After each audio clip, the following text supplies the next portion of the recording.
We're here with the legendary Miss Allen. We are almost in New Year's Eve. How has your Christmas break been so far? It's been really nice. I have not done a whole lot because we did traveling at Thanksgiving, so we didn't really travel. And plus, I just got back from Midwest Clinic, so that was my big traveling. And I've just been home. We traveled to like an hour and a half away to see some family on the week before Christmas, and that was it. And we've just been here, and it's been really nice to not go anywhere and sleep in my own bed and catch up on life. Now, sometimes rest is exactly what you need. Yeah, I always love going back to school from a break wanting to be there. That's the best. It's like, "Oh, yeah, let's go. I can't wait to be back," and, like, jump right in, and I'm already starting to feel those feelings. I'm not there yet, but I'm getting there, so still have another week. We don't go back till the 6th with kids. Yeah, we Ugh. used to have no work days, or the work day would be before Christmas, and I remember thinking, "This is I would just take Mm. that day off." But now they moved it to January, and it's so much better. I actually go and we start teaching beginning band in January, so I'm giving a little refresher to all the 5th grade band teachers because most of them teach in their own school. I teach at one of the schools, and giving a refresher like, "Here, don't forget to teach this and this and this," about all the instruments. So we're having a little PD happening in my band room, but for the most part, it's yeah, putting in grades because I didn't do any over break, and I'm not gonna. Yeah, it's nice to be able to wait for that. Let's hop in with our question list here because we're already starting to touch on some of it. Why did you originally get into music education? So my origin story is so weird. I feel like it's so type B. Like I was definitely a very driven kid who wanted to be successful and wanted to do things, but I I didn't have much, I guess, guidance other than teachers in my life. And I always knew I wanted to be a teacher. I had an aunt and an uncle who were teachers. Both taught me through, like, they were in my elementary school when I was there. Then one of them was at my middle school when I was there. Like, she moved to the middle school. And then my uncle, who taught PE in elementary school, moved to the high school and taught me social studies and was my in the car driver teacher. And he was our football coach. And to me, people looked up to my aunt and uncle. And I always was like, I kind of want that. I don't know if that'll happen. That'd be cool if I could become a teacher like them.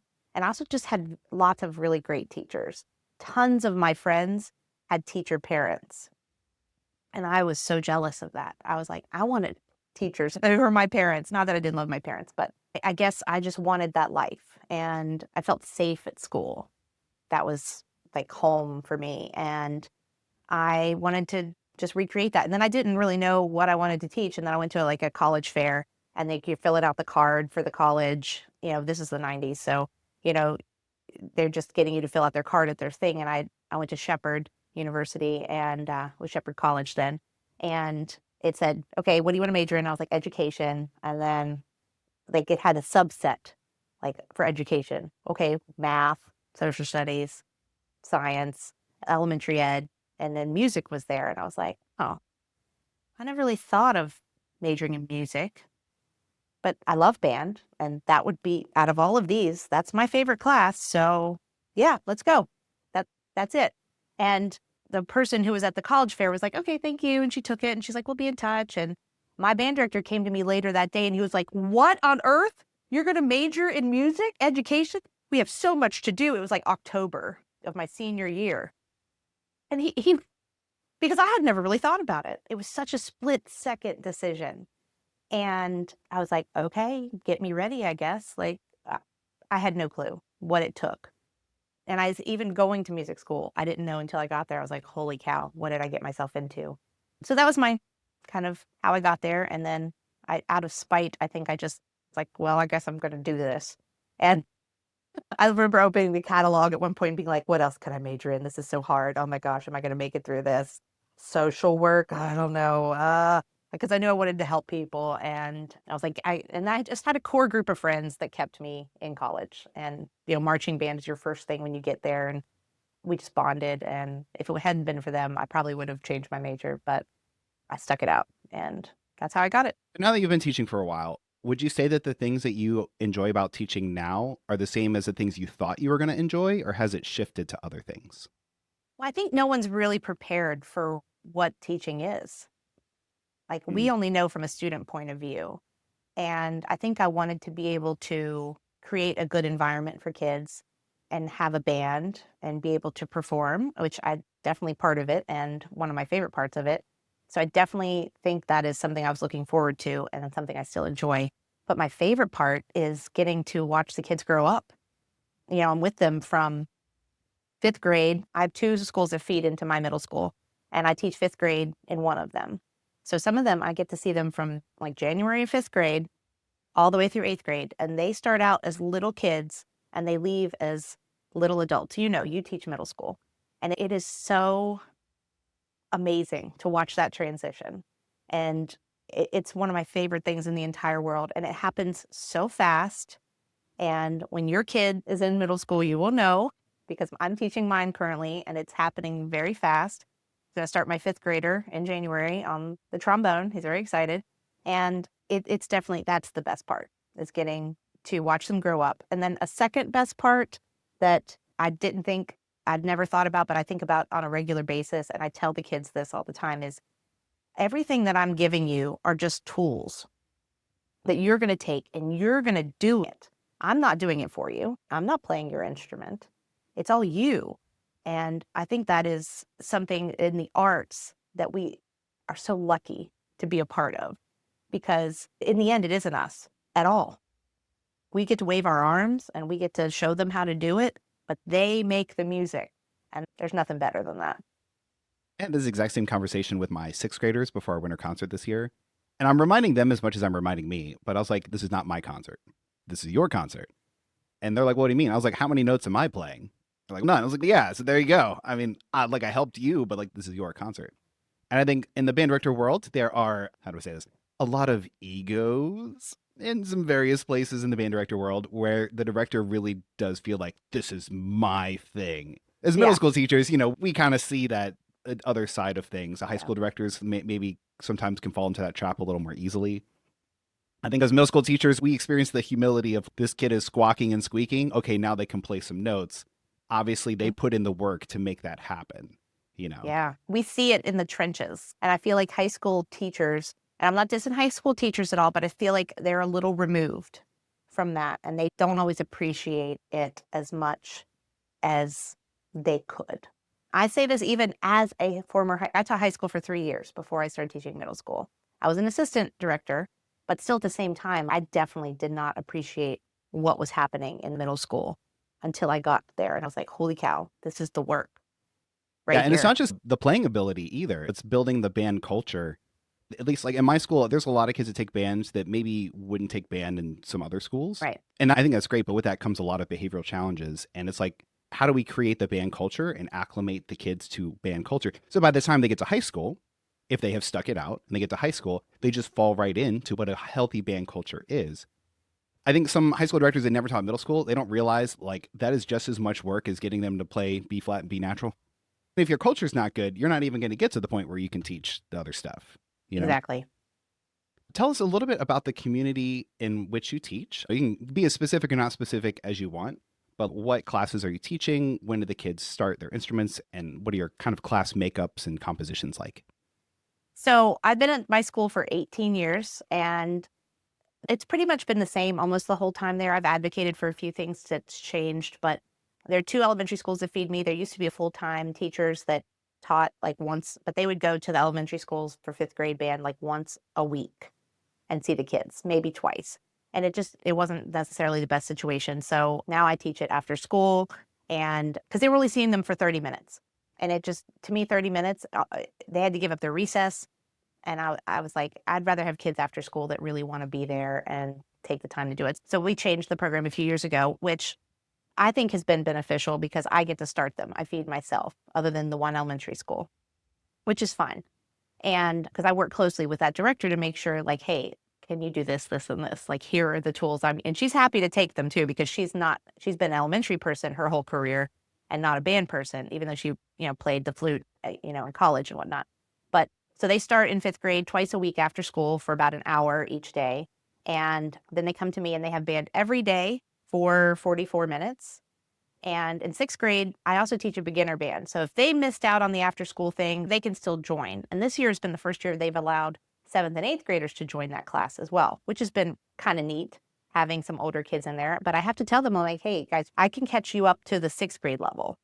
But in order to get to 7th and 8th grade, you're going to have to put in a little bit more work. And once you get moved to that class, because they get moved at the semester to their appropriate class.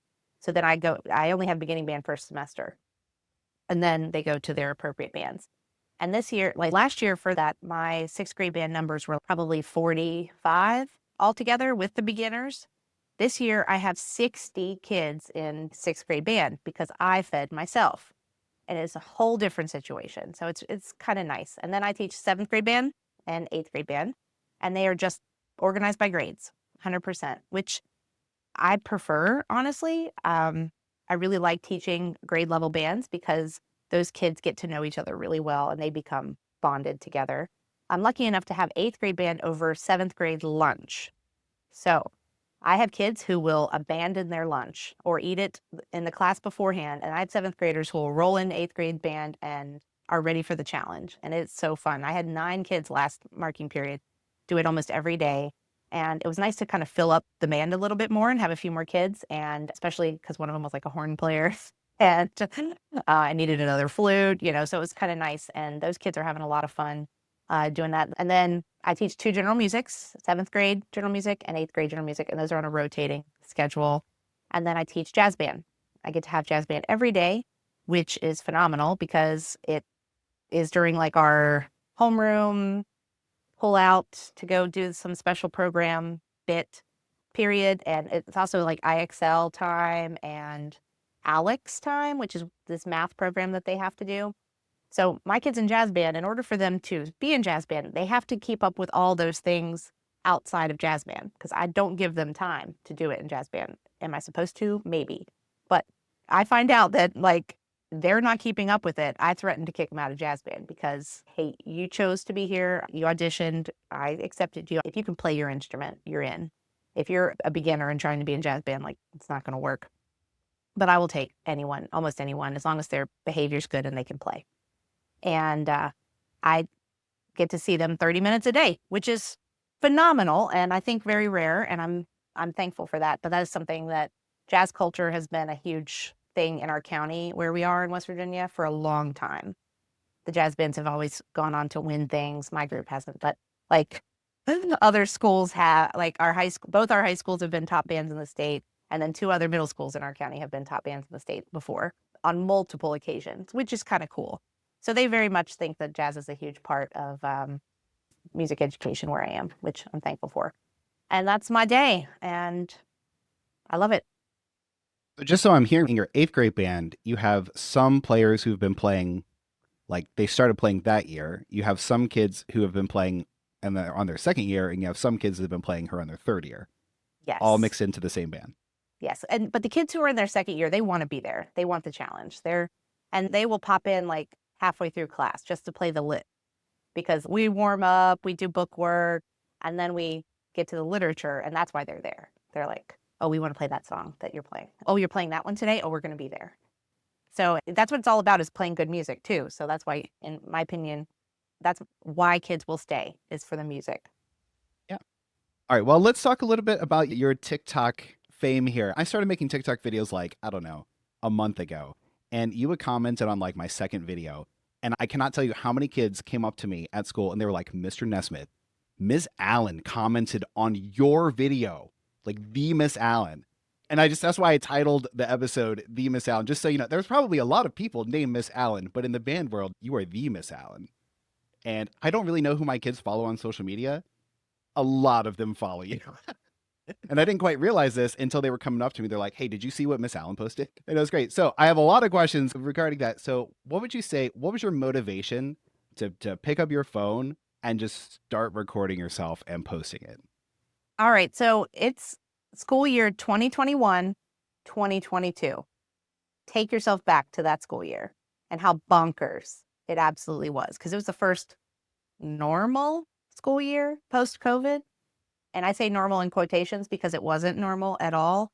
Like kids were getting sent home for 2 weeks at a time because they had COVID. We were still wearing masks. It was, our principal left in September to do a different job.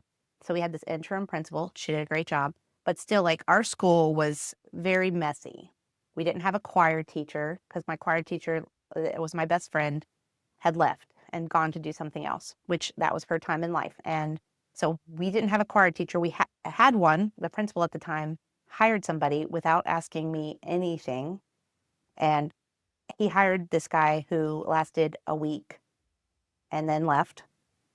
And so then we were left with nobody. And so, when you don't have anyone else in your building, when you don't have someone down the hall that you can go to and talk music or talk music education, or even just talk music teacher to music teacher, you feel so alone.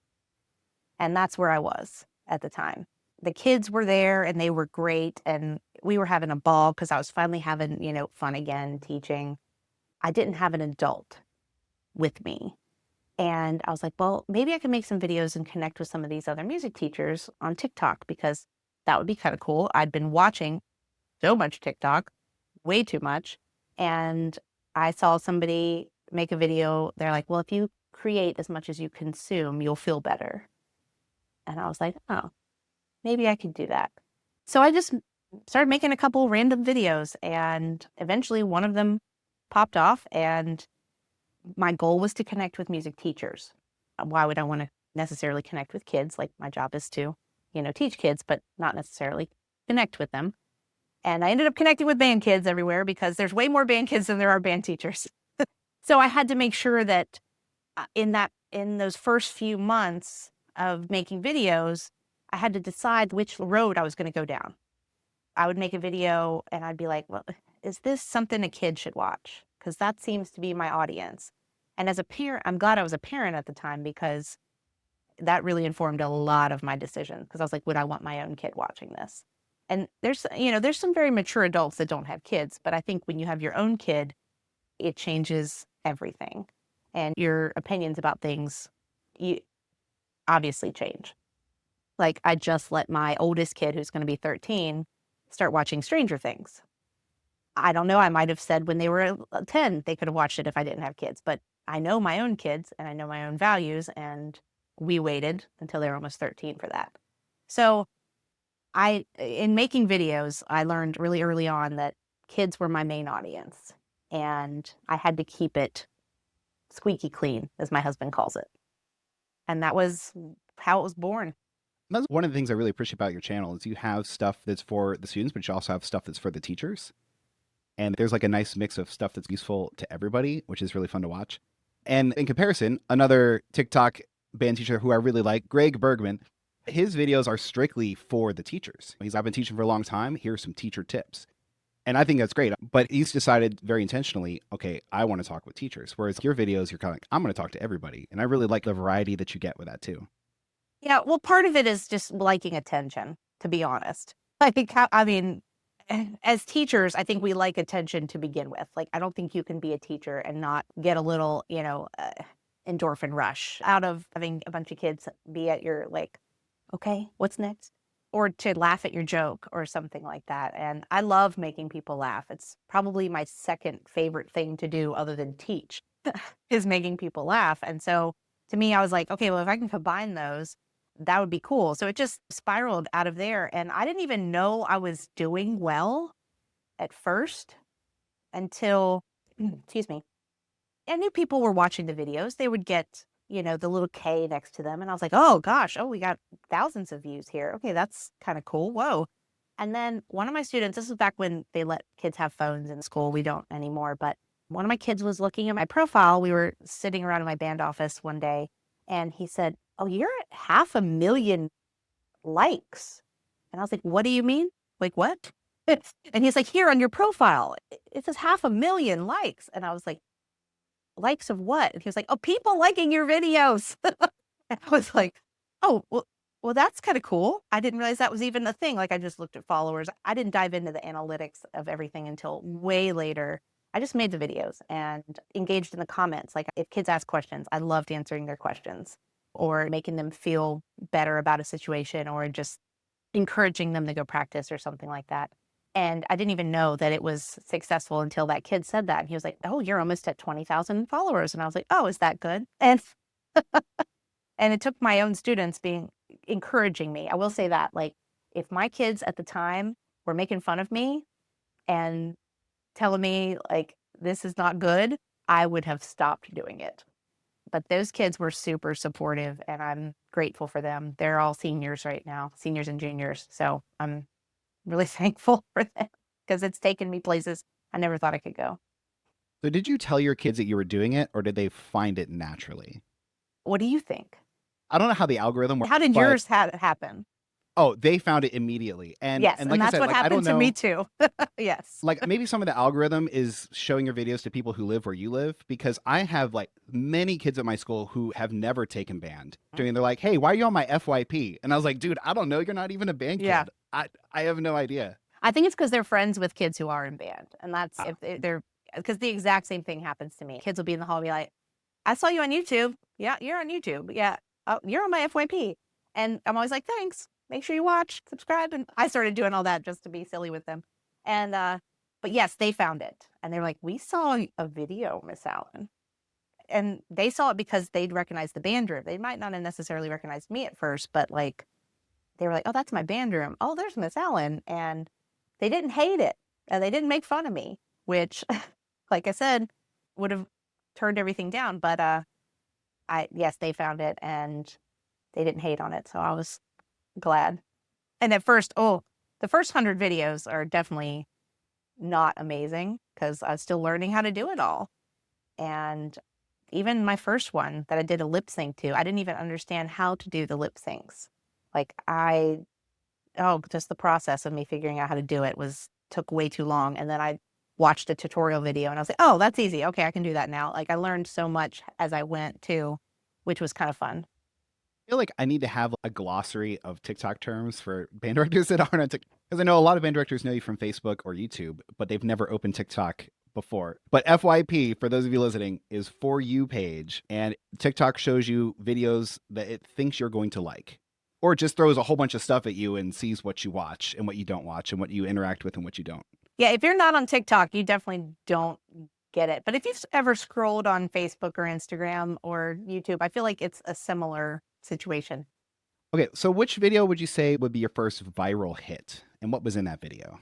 I feel like I had one in my first 6 months that got 1 million views.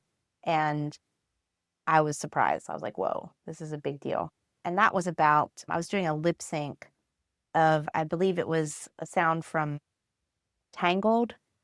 And it was like, you can't be, oh, but I'm so in love with him. But like, oh, you can't trust him. But oh, but I love him. But he's a man. But I put it as, but he's a trumpet player. And I actually just recreated that sound like a few months ago with a new video, and it did well again. But that one got 1 million views, and it was funny because I had a lot of trumpet players at the time who were sort of like that. And then I didn't get another really big. My next one that really took off was probably not till August 2024, and that was my mega viral video that has 23 million views, which at the time I had no idea. I always save the sounds. Like if I hear a sound that I want to incorporate into a video, I'll just bookmark it. And then when I'm going to make videos, I'll listen to them and go, okay, well, how can I do this? How can I do this? And like sometimes the night before I'm going to make a video, I'll like scroll through my sounds and go, okay, yeah, I want to make a video about that. Screenshot the sound and I like write on the screenshot, like what I'm going to do so that I don't waste time when I am trying to record a video. And I was recording the video. It was like before a parade we were having over the summer. And I was using a sound that was old. So it was 2024 and this sound was from 2021. And it popped off because people remembered the sound from before. And it was so random because it was about the alto clarinet. And I think the confusion of the alto clarinet along with the sound made it go viral because so many people, A, don't know what an alto clarinet is, B, think it's a bass clarinet or think it's a contrabass clarinet or a contralto clarinet. And like all the alto clarinet weirdos are coming out of the woodwork, commenting on this video, sharing it, like thinking it's absolutely like bonkers and hilarious. It's just about a kid who moved to the school and they're like, oh, so you've been in band before? Yeah, I've been in band before. Well, what did you play? You played the alto clarinet. Like, what? You played the alto clarinet. And like, that's all it was. That's, and 23 million views later. And I shared it again this year because it was like, you can reshare videos as the years go on, and it got 7 million views.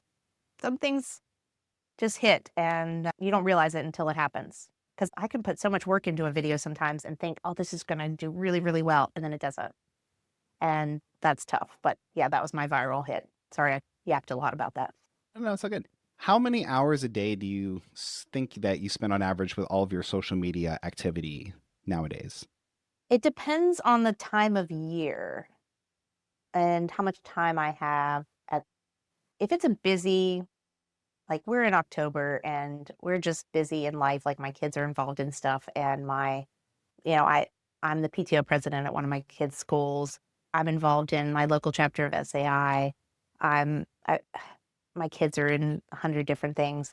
So sometimes I don't have a ton of time to spend answering comments or, thinking about or video ideas. So really on days like that, I'd say maybe an hour. And that's like recording and editing. That's it. And then maybe I always read comments because I don't want there to be a comment that is negative about my band, because then my band kids would see it and I don't want them to feel bad. Also, I just don't want bad comments. And I don't like, if they're going to be mean to me, like, yeah, I might delete it, but like, I definitely don't want something being mean about my own students, because sometimes my kids' sounds are in the video and I have to protect them in that. So I will immediately go delete something like that. That's rare. That hasn't happened in years at this point. But I do keep an eye on the comments because I just want to protect my kids and their situation. So That's because you're an awesome person. You're not I'm, chasing the fame and the numbers, and like your priority is like the kids. well, I mean, yeah, and it was sort of a side story to that. We go to concert band festival, which is like large group assessment, or I don't know what they call it in Virginia, but ours is called concert band festival. And our buses pull up. We have two buses. I take my 7th grade band and my 8th grade band, and I pull up, and there are about 3 other schools standing outside the school we're getting ready to go into with their bands. And I was like, oh, like I hadn't even thought about it all day long. I'm just thinking about my program, my kids, getting us there, we got to get going. And I was like, oh, there's band kids. And I just turned them and look at my kids and I said, guys, you are my band kids today. Always. You are the most important kids. Are kids out here going to be saying things and wanting to talk to me and maybe take pictures? Yes, but you are the most important ones today. And always. And like the looks that they give me are twofold. They're like, duh, Miss Allen. Or like, we know that. Or, oh, really? Like I get both of those when I have to say things like that. But I don't have to say them, but I do because that's my job. I'm getting paid to do that. And I would do it like, I don't know. Of course, they're the main thing. And I have to make the main thing in every situation. Like when I'm at home, the main thing is my family, taking care of my house and getting. And after I do that, then I can do other things. And same thing with this, like you are my main thing, always. And if there's extra time, if there's a kid who wants a picture, sure, I'll take a picture. But it was about them. And those are the kids who you're having the face-to-face relationship with every single day. That you can't have a relationship with people online, but it's different. A kid dropping something in your comments versus a kid you see every day. That's a different thing. I did want to ask you how your coworkers and or boss has reacted to your online fame and your videos. Have they had any conversations with you about it? Or are they largely ignorant? I feel like I'm friends with a few people at my school. Being in the band world, we're in the band room. And it's hard for us to sometimes make relationships with teachers outside of that. I'm friends with a few teachers at my school because I've taught their kids. They've been through my program, so I'm close with them. But for the most part, it's me, the choir teacher, who I talk to on a regular basis, and then, a couple others. And I don't really advertise it a lot. And if people follow me or see me, like when it first started, I had people who were like, I saw your TikTok and it was really funny, And I was like, okay, cool.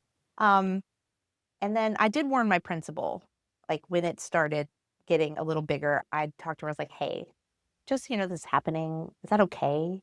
And she was like, oh yeah, yeah, that's fine. No, no, don't worry about it. You get your job done. Like if you weren't doing your job, then that would be a different story, which is, I feel like, a huge thing for creators to understand, especially teacher creators. Like your job comes first and then your TikTok video. Same thing with the kids. And if you're not getting your stuff done in the classroom, but you're worried about your video, I don't think you'll see success in your videos, if that makes sense. That's about what it is. I don't know. I'm not in super great relationships. Not that I don't think I could be, but I also just don't have time for super close relationships with my school. Plus, it's a pretty big school. There's about 650 kids, and I'm only on one side of it. And my sixth grade teachers, who I'm around all the time because I'm in the sixth grade hall, I get to talk to them. But parents of kids, they all know. And because their kids are watching me. And then they'll end up sometimes watching me too, which is kind of cool. The most interesting thing, which you didn't mention, were the parents. And I think that was one of the questions later. So can I add on to this? I was getting to that one too. Yes, please do. So when I first started, the parents, they would find out, as I would end up on their FYP, same thing. And, they would talk to me about it. And it would, like I said, I kept it clean and funny, and like nothing was ever sort of questionable. And I think somebody had a reason to cancel me, they would have found it. And because I'm not necessarily like people think because I make this content and I've created this teacher, like I am most of the time that teacher, but I'm also not perfect and I make mistakes, and I'm a human and I'm not liked by everybody. And I ask hard questions sometimes that make people uncomfortable because I want to pursue greatness in my field. And so there are definitely other directors around me that might not love me because I've pushed things to be better. But that's not even about my social media. That's about the field. But then they'll just be jealous of the social media thing. And it's just like being jealous of any sort of success. Like they don't want to look in the mirror and see themselves. But when it comes to the parents, lately, this year especially, I've had several parents who are sort of starstruck when they meet me. And I'm like, no. I am your child's teacher. Please call me anytime. Email me anytime. You are not going to bother me. Please reach out. You need help. I'm here for your kid. And that's my priority. So I've had to kind of explain that to them because some parents will see me as a celebrity, which is weird. And I just try to be as realistic as possible with them, when they come into my classroom to meet the teacher. I have a whole slideshow going of my life. Like, okay, here's where I went to college. Here's my family. I live here in the town that I'm teaching in. And I have nothing on there about being a TikTok creator. Never mention it. I don't even put anything in my handbook about recording or anything because their sounds are in my videos, but that's it. And their sounds are only in the videos if they're good sounds. Unless there's going to be a transition okay, we're sounding really bad and now we're going to sound really good. But yeah, parents for the most part are pretty supportive, and I'm glad for that because it'd be harder if it wasn't. One of my comments a little bit later down the list was haters gonna hate. It's funny because I've started posting more videos of my kids playing stuff, and there's a couple areas that I've been working for a lot of years at, and I feel like I have some things I want to share. Inevitably, someone's always in the comments yeah, but what's your schedule? It's look, if I saw the kids once a week, I'd still be doing the same things. They would just be achieving the goals more into the future than they are now. I think that jealous response sometimes is really strong. Do you have any stories, obviously without naming names, of some times where you've had to deal with some negativity from people due to the work that you do? It's so funny because if I talk about having 4 flutes in one of my bands, the amount of kids are like, only 4? We have 50 flutes in our band. And then I'll be like, oh, we have 6 flutes in this band. What? You have 6? We only have 2. It's always the opposite. There's never, oh, we're in a similar situation as you. It's almost exactly the same, which I don't know. That's engagement and that's conversation. And I used to think, I was like, oh, are they just saying the negative thing? And I'm like, no, they're just saying what's pertinent to them. And that's okay. I learned a lot about the comments and how people will say, oh, it went from being oh, that sounds bad to, oh, I wish I was in your band. And I'm like, are you wishing that you were in my band because I just have this many followers, or like I've gotten to this 2 years ago when I posted a video on my band, like it was sort of negative. So I don't know, like weird fame, niche fame is weird. And people are like, oh, you're the reason like my favorite comments are, you're the reason why I joined band. And to me, that is like huge because I'm not always necessarily going to be their like huge motivator because I hope that turns into their band director and their situation and their friends and the instrument they chose and falling in love with band in general. But the fact that I opened the door for them, hopefully, is huge. Am I a little weirded out that they're watching social media as a 10-year-old? A little bit. But hey, like I'm trying to put good things out on the internet so a 10-year-old can see it and not something bad. I just want to let you know, you mentioned the weird internet fame. I have a little bit of experience with this, and I want you to know that it is going to compound over time in good ways. I'll give you an example. So in 2009, I made a marimba YouTube channel, and I was like probably the first guy to start making like, here's how you hold four mallets. How you do this weird technique. Here's how you play this really difficult, weird passage. And I was like probably like the first person to do it. And I did it at the time because I was a math teacher and I really wanted to get into teaching band and I needed like a music education outlet. So I made this channel, right? And as soon as I started teaching middle school band, that like hit that need for me. And I was like, cool, I'm going to retire from YouTube. So like 2012, 2013, I just stopped making videos pretty much. And I just forgot about it. But then I will go to the International Drum Convention, which is called PASIC, or I go to Midwest for band, in my mind, band related stuff. And people will come up to me who are like 28 and they're like, hey, I'm a teacher now, but you're the person that taught me how to play marimba. And I'm always just, dude, that was like 10 lifetimes ago for me. Like, I haven't even thought about my marimba YouTube channel, you know? But yeah, like random people, like, you're the marimbology guy. And I was like, wow, I haven't thought about that in literally 12 years. But yes, I did used to make videos. Like, it's just weird, but also like refreshing. So yes, you may have kids coming up to you now saying you're the reason I joined band. Give it about 4 more years and they're going to be like, you're the reason I'm a music teacher. And then give it a Yeah. couple more years after that. And then they're going to be like, hey, I want you to conduct my band at Midwest or at my state convention because you're the one that got me into playing. And then you'll be guest conducting up on stage. And that's a whole other ball game because I have gotten several guest conducting gigs. I have one in February, which is cool. But I always want to stay true to who I am too, because I am not a Midwest band director. I am not a state convention band director. I am a realistic band director that like does not spend 20 minutes a day playing scales with my band. It's about having fun in the band room, playing good music, and then when it gets to be performance time, it's like, all right, we got to make this good. Do you want to show up and sound bad? No, like, and that's my motivations and whatnot aren't necessarily pedagogy based and like, oh, let's do this Remington and this, that, and whatever. Like, because I've had success having bands that get superior ratings without doing all that. And I think that's totally okay. Now, have I had nuggets that I throw in every now and then to make us better? Yes. But like the Essential Elements book is sometimes all you need. It's got a lot in it. And I started using McAllister things. I don't know if you know John McAllister stuff, but like that's changed my life a little bit too. I've gotten like a lot of good resources from him. But like in the long run, like I ain't got much time to like learn how to do new stuff. I'm also in my 18th year teaching middle school. I don't really want to change a ton of stuff because then that's more brain power. You know, do I ever want to conduct at Midwest? No. I might want to present at Midwest. That would be really cool.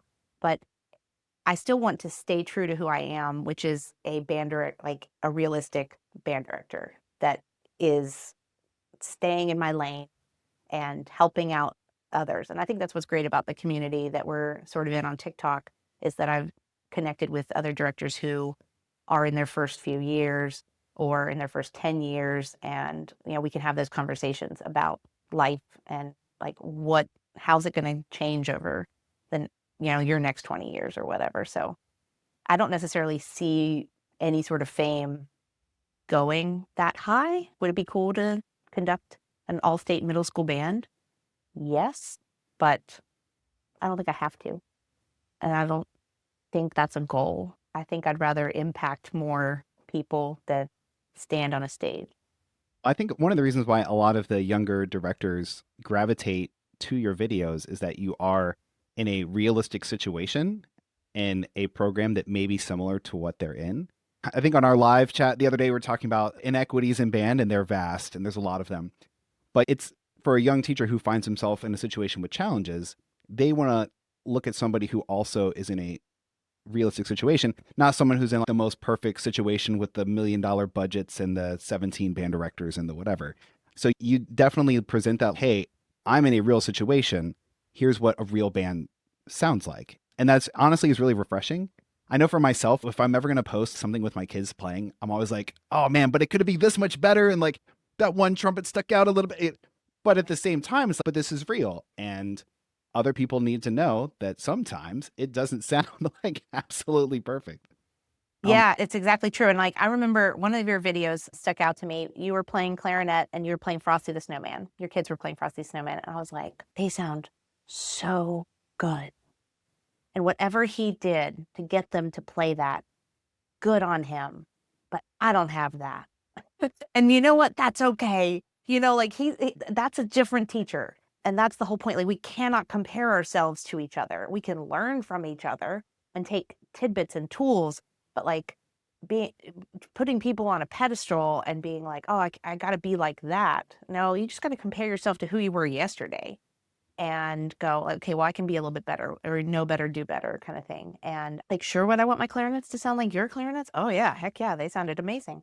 But at the same time, like, what am I going to sacrifice to do that too? Like, because I have a way of doing things, you have a way of doing things. And I think that's what's great about our profession is that it's not textbook at all. I'm glad you mentioned that because there is a sacrifice and there is a trade off. I guarantee you've got much farther in your book than I have. I am so incredibly meticulous about how our sound is and what our tone is. But the flip side of that is like you mentioned spending 20 minutes doing concert F. I do that sometimes. Now, I like to think that I can spice it up to the point where my kids are still engaged, but it's still different than let's learn several other pieces of music instead. And that is the trade off. And I do struggle with that sometimes because if you're like crafting your sound, that is time that you're taking away from other things. So it's kind of like the conundrum of do I play 3 pieces of music this semester and play them absolutely perfectly? Or do we expose them to 12 pieces of music that are not perfect, but then they got 12 different pieces of music with different styles and musical ideas and different composers and other things? And I think in the middle school band realm, like that's hard because you'll go to Midwest and you'll hear these bands that literally sound flawless, like literally flawless. And I have been in some of those Texas band rooms. I've been down there and it is gobs of fundamental time, like insane amounts of time on fundamentals. And a lot of times their schedule like facilitates that. But in our neck of the woods, I have 44 minutes. If I spent 30 minutes on fundamentals, we're not doing a lot of music that day. I with that for a little bit, but like you said, the kids, they want to play. They're there for the music. The other thing too that I'm glad you mentioned is like everybody has different goals. Some people's goals, they're like, I want to play at Midwest. And that takes a very specific set of things that you're doing in the classroom. The other thing too is like, what does it actually like to be in that person's band room? This is so crazy. Like just being in a lot of different band rooms, regardless of how the band sounds, the vibe in each band room is so different from director to director. Like you could have 2 bands that sound great, and one of them, you're not really convinced the kids even like being there. And then the other room, the kids are like, this is the best class of my day. So the band sound itself is not really indicative of what the culture is actually like in that school. All of that is very true. Like, and we know we've been teaching about the same amount of time. And yet when you go to another band room and you see another director and you're like, wow, that is so different than what I do, but they're still getting a great product. And that's refreshing because you're like, okay, well, there's more than one way to skin a cat. And that's okay. That's the whole point of it all. And I think that's what makes our job so fun sometimes is that, you know, we can find our own way. And that's when I stopped trying to be every other band director I'd ever had. I became a way better band director. I just became myself. And it probably took a good 10 years in middle school to do that for me because I was fighting these not arrogant, but like very driven men that I'd had in my life. And I was like, I'm not a white man. I can't ever be that, you know, like I have to be me, a vulnerable, like short white woman. And like which is very different. My emotions are different than a man's. Like I had 2 babies during that time and had to leave my band, which that's traumatic for some kids. That's a whole other story to begin with. So, the 2 different times in my 2 different subs. Oh, it's so interesting. But like being in a band room and you want kids to want to be there. And if they don't want to be there, that's when I think you should be worried. And the kids will say this sometimes. They're like, in sixth grade, you're so nice. And I'm like, yeah, I need you to stay. And then in seventh grade, like, you get kind of mean. And I'm like, I'm not mean. I just have high expectations. It's like, is there a difference? And they were like, I don't know, because they're middle schoolers. And I said, wanting you to play at a certain level is just an expectation. Am I saying truths to you that you need to spend a little bit more time practicing or focusing or remembering your music? So that's not being mean. That's just me pointing out the truth, showing you your flaw. And that's what any parent should do, as you know, is helping their kid figure out something out. And I feel like that's like my approach in the classroom a lot of the times is like, hey, once you know better, do better.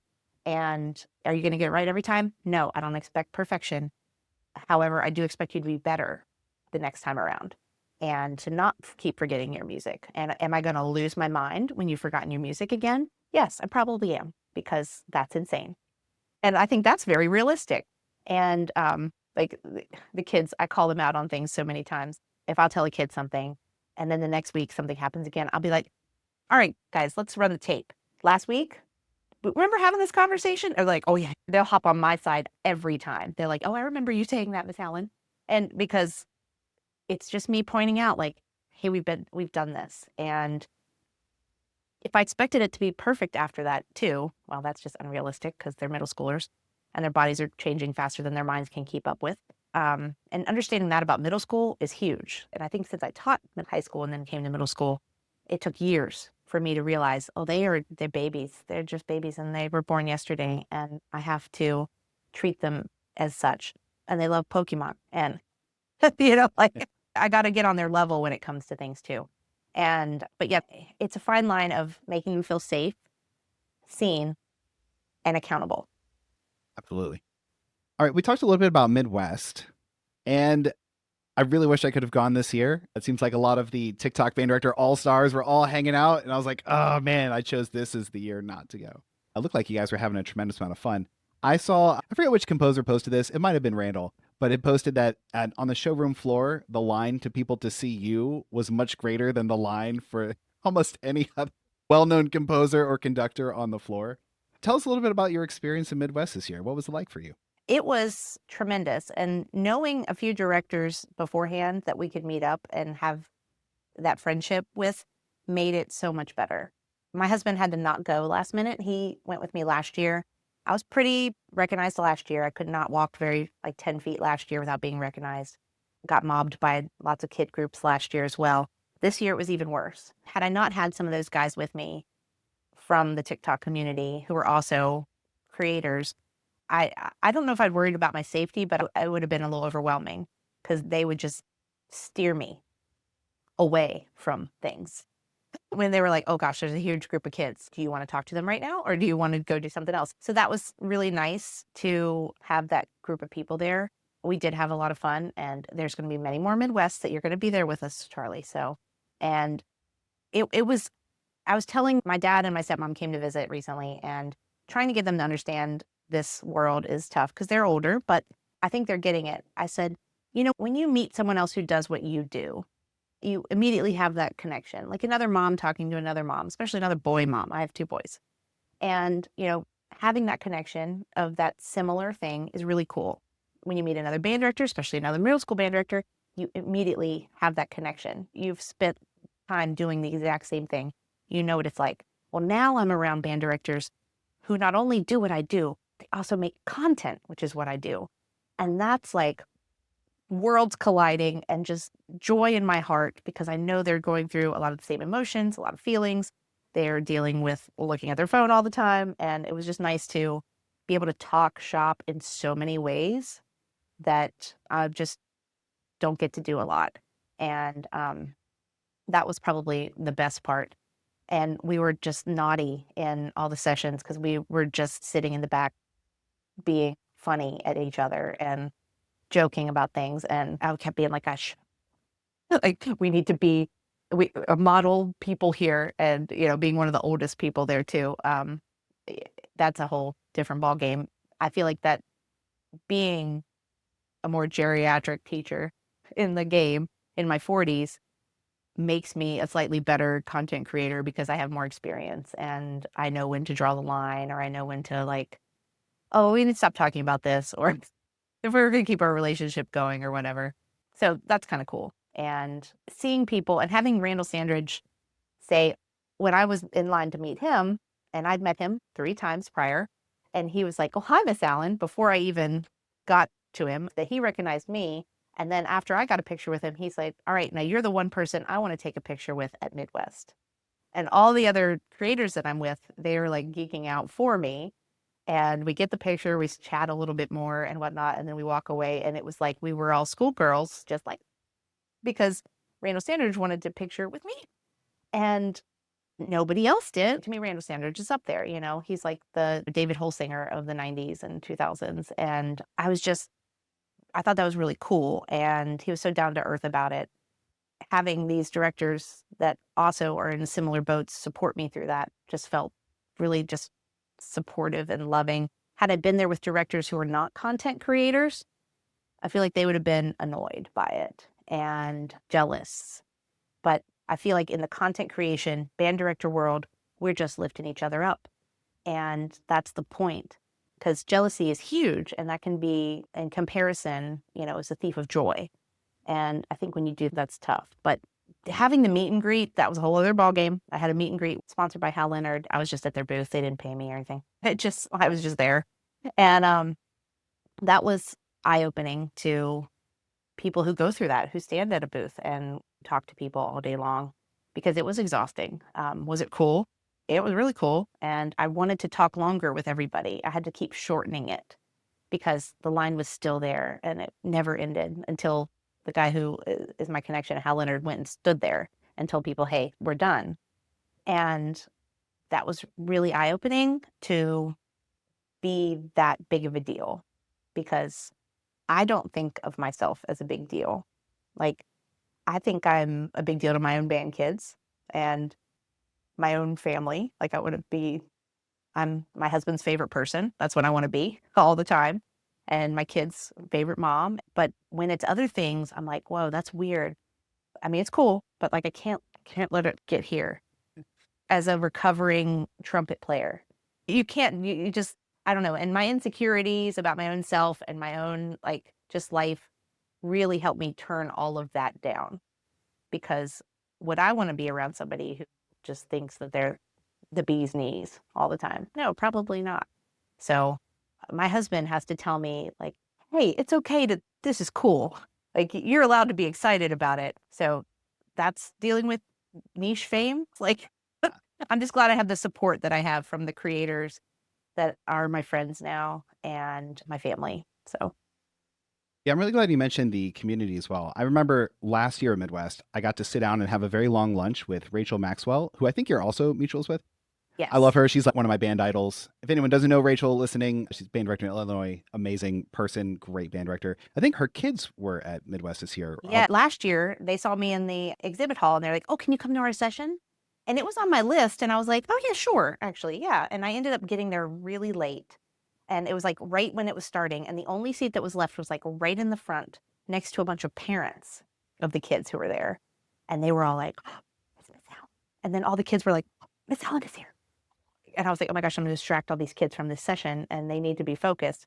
But yes, Rachel did a phenomenal job of that session. I loved it. It was a very realistic situation for me. And she actually conducted our all-state band last year. So we became mutuals on Facebook through that. And, but yes, yeah, sorry, go ahead. I didn't mean to Yeah, interrupt. no, so she's incredible. Yeah, so I was actually at that performance last year. So you and I were in the Oh, same room yeah. at the same time. So that's Yeah. fun. I thought that this year her kids were like the lab band for somebody, but I could be wrong. I I thought I feel like saw they that. were, but I think I missed it this year. I was in a Ah, gotcha. different one. So But anyway, the reason why I bring it up, because when we were eating last year, we talked about a lot of stuff, but one of the things that she mentioned was she was talking about how isolating it is to be at Midwest sometimes. I was like, you were this incredibly well-known, like famous band director. Your kids are performing here. You know what I mean? And even you feel like sometimes it can be an isolating experience. And it can be like you're exposed to so many different people and so many different bands and so much knowledge. And some areas of the band world are a little cliquey at times. There's a lot of egos in the band world. And she had talked about, I could just want to get a group of people together at Midwest and be the Midwest family together so we can have community. And I thought about that conversation when I saw a lot of the videos of you guys hanging out in Midwest with like the TikTok's greatest hits creators. And I just wanted to say that one of the things I appreciate the most about like the relationship that we've had in the last couple of months is that you are very intentionally pulling people into that community and being very welcome into that community, particularly on TikTok, but other platforms too. You're not like, hey, this is my thing. Like you're like, no, everybody can come do this. And you've been like just so helpful with offering like tips and tricks and helping people like grow their numbers or grow their size. Almost every live that you've had, you're reaching out to the listeners, be like, hey, please go follow these people. These are great creators. And like, I just love and appreciate how much you're trying to rope other people into the community so that they don't feel like isolated and on the outside. Thanks. Yeah, well, it's it could be a little selfish on my part. Like, I appreciate you all and the friendship I'm getting because I'm getting stuff from you all too, and not necessarily attention, but friendship. And I think that's huge. People who, like I said, are supporters of not only your band directing, but your content creation. And that's so isolating. Being a content creator is isolating. You're going to talk about it.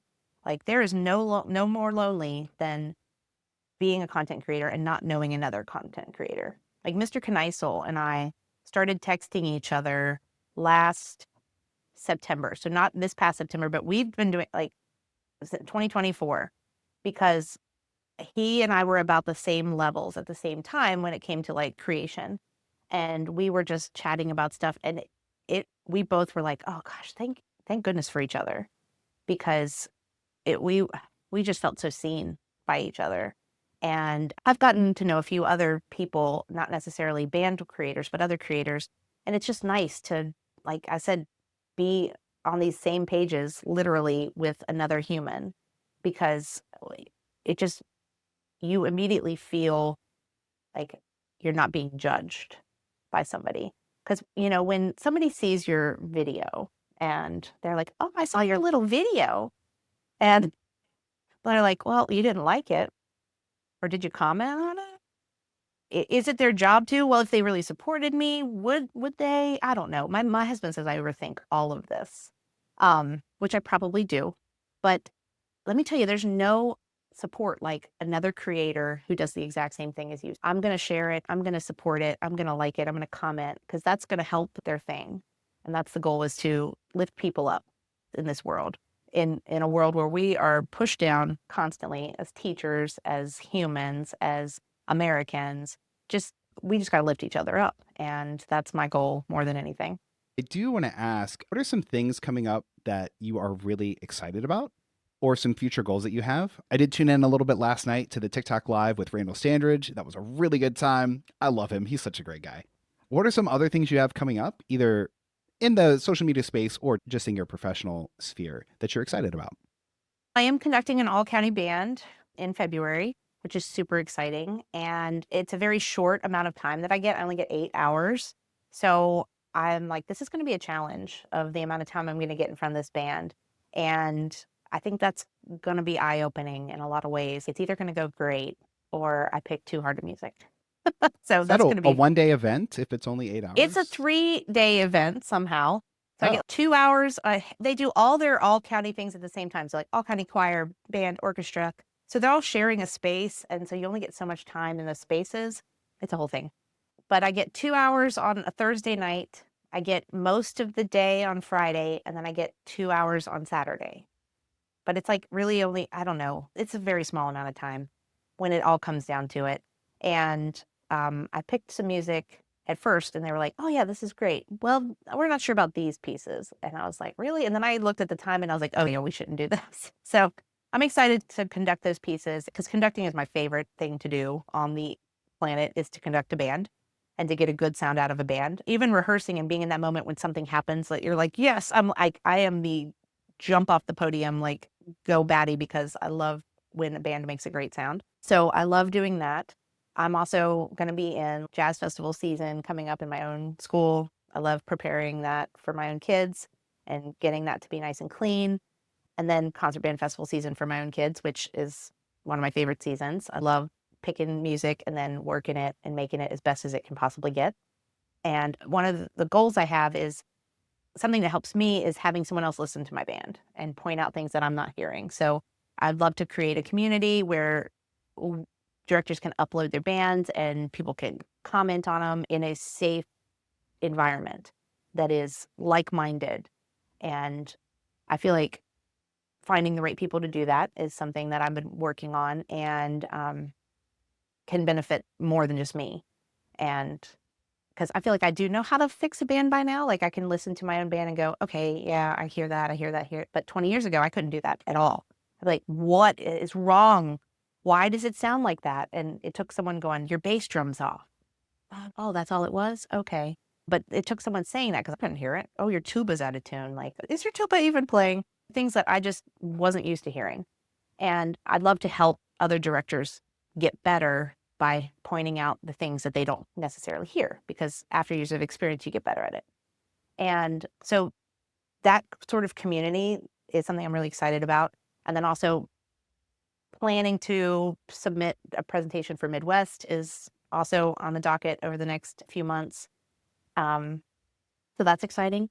And just, I don't know, to side note a little bit, also, right before I started making content, I turned 40. So I turned 40 in October 2021, and I did not want to be a band director anymore. I was in a very just dark space in my own like career. I was like, this sucks. I don't want to do this anymore. And it took my own students pulling me back up because they were great. And they were like, no, we need you. And then making content got me back in it. And I went from being not wanting to do this anymore to being like, okay, well, I can do it for, I guess, a few more years. Like, we'll see what it's like in 5 years. To now I'm like, I could retire in 9 years, but we'll see what it's like then. And like to look back 4 years ago and be able to say that is like the growth I've had is huge because I wasn't in the same headspace at all. And I've grown to love my job again. And the possibilities of the future are huge. So I'm looking forward to a lot of things. Well, I hope we see a lot more of you. I've really enjoyed watching your content and just all the interactions we've had. It's been really amazing. Thank you. I enjoy your content too. You're good at making it, and I hope you don't stop. So please, please keep doing it. And just one tip of advice for any content creator, if I could just throw it out there, even a band content creator, is to be consistent and do it every single day. Because I feel like that's how I got myself going. I didn't stop. I posted something almost every single day, and consistency makes you better. So taking days off to like figure out how to be better, just make something and you'll learn from the experience of doing it. If you have a video that flops, well, no one saw it. Move on. And that's okay. And that was advice I got from other content creators when I was like seeking it at the beginning. And I feel like that's still very valid today. So, and same thing with, teaching sometimes. You teach something one day, okay, maybe they didn't realize they were taught poorly. The next day you're going to try again. And that's okay. So I have my final 3 questions I ask everybody at the end of the podcast. Question number 1, do you have a mentor shout out? Yes, I think my biggest mentor was my college band director, Dr. Mark McCoy. And he supported me in college, but also pushed me really hard. And I think that sometimes teachers don't, like, they'll find someone to support, but then they'll want to be their friend. And he never did that. Like, I felt supported, but also like pushed, and never, like, no lines were ever crossed. And I feel like that was huge. And he's still like that today. Like, I can call him up and we can chat. And I would consider him a friend, but not like it never became friendship. It became like always a mentorship. And like he's huge in my life still. And so yeah, Dr. McCoy. Right, number 2, do you have a favorite middle school band piece, or at least favorite right now? There's so many. When you asked me that question beforehand, I'm always drawn to storytelling pieces, the programmatic music. Brian Baumage's Escape from the Deep is one of my favorite pieces. I will program it every few years just because I love it. And I know the kids are going to love it. Michael Markowitz's The Fear is another really, really great one that's a little wacky and kids love it. You have to sell it to them, but it's great. And then I really like this march called the March of the Chinchillas. And it's the silliest name of all time, but it's a lot of fun. And I can't even remember who composed it at this moment. But there's only one March of the Chinchillas out there. I used to judge pieces by their names all the time. And I stopped doing that because it turns out there's great music that's written that have dumb names. Okay, number 3. Name a band director who is crushing it right now. Well, other than you, I have to shout out my student teacher who I had last year, who is in her first year. She is teaching in the county that I teach in. She was lucky enough to get, there's an opening. She's teaching band and choir in a school with only 300 kids. So there's less kids, but I went to her first concert, and for her first concert, I thought she did great. And I'm really proud of her. Her name is Annie Jackson, and she's going to do great things. And I'm excited to watch her grow as a director and, hopefully surpass any successes I've ever had. So Amazing. Okay, number 4. Are there any TikTok creators in particular you would like to highlight? well, there's so many of them. I know someone's going to get mad if you leave them out. Right? Okay, I'll tell you what. Can you pick one who's maybe not as well known, like up and coming, knowing that there are many who are great if they're listening? Don't be offended if you're left out. I mean, I have sort of connected with Mr. White on like outside of TikTok too. Like we text a lot, and he's growing as a teacher in his 4th year. And it's just refreshing to hear his ideas with recruitment. And like they're so new. Like like the things he does, I'm like, oh my gosh, I never would have thought that. And having that Gen Z perspective is something I don't have in my life. I don't have a lot of Gen Z people in my life. So I've really appreciated his point of view and friendship that we have. So I really think Mr. White is killing it. He's learning how to make videos and he's getting better at it. We chatted last night and he was like, I can't wait to make videos about recruitment. And, like that to me is like, I'm excited about making videos, but I'm also excited about teaching. And that's what we're here for, is being excited about the things we love to do. And yeah. Whenever I've been in a live with him, like his students are showing up in those Oh, comments. yes. They are always there, and he always has the most engagement. Like they're liking his stuff. You could definitely tell that he cares a lot about his situation and his kids, and he's their biggest fan. Remember, what state is he in? Missouri. Missouri. Okay. Fine. Yeah. Well, I'm learning a lot about states, let me tell you, about in their band programs. no, I loved how on your live the other day you had the map. Yeah. And we're coloring in all of the states of everybody who was joining. Oh, it was amazing. It was so fun. It's been a blast, and it's only just begun. Thanks for joining us today, and we appreciate having you on the show. Thanks for having me.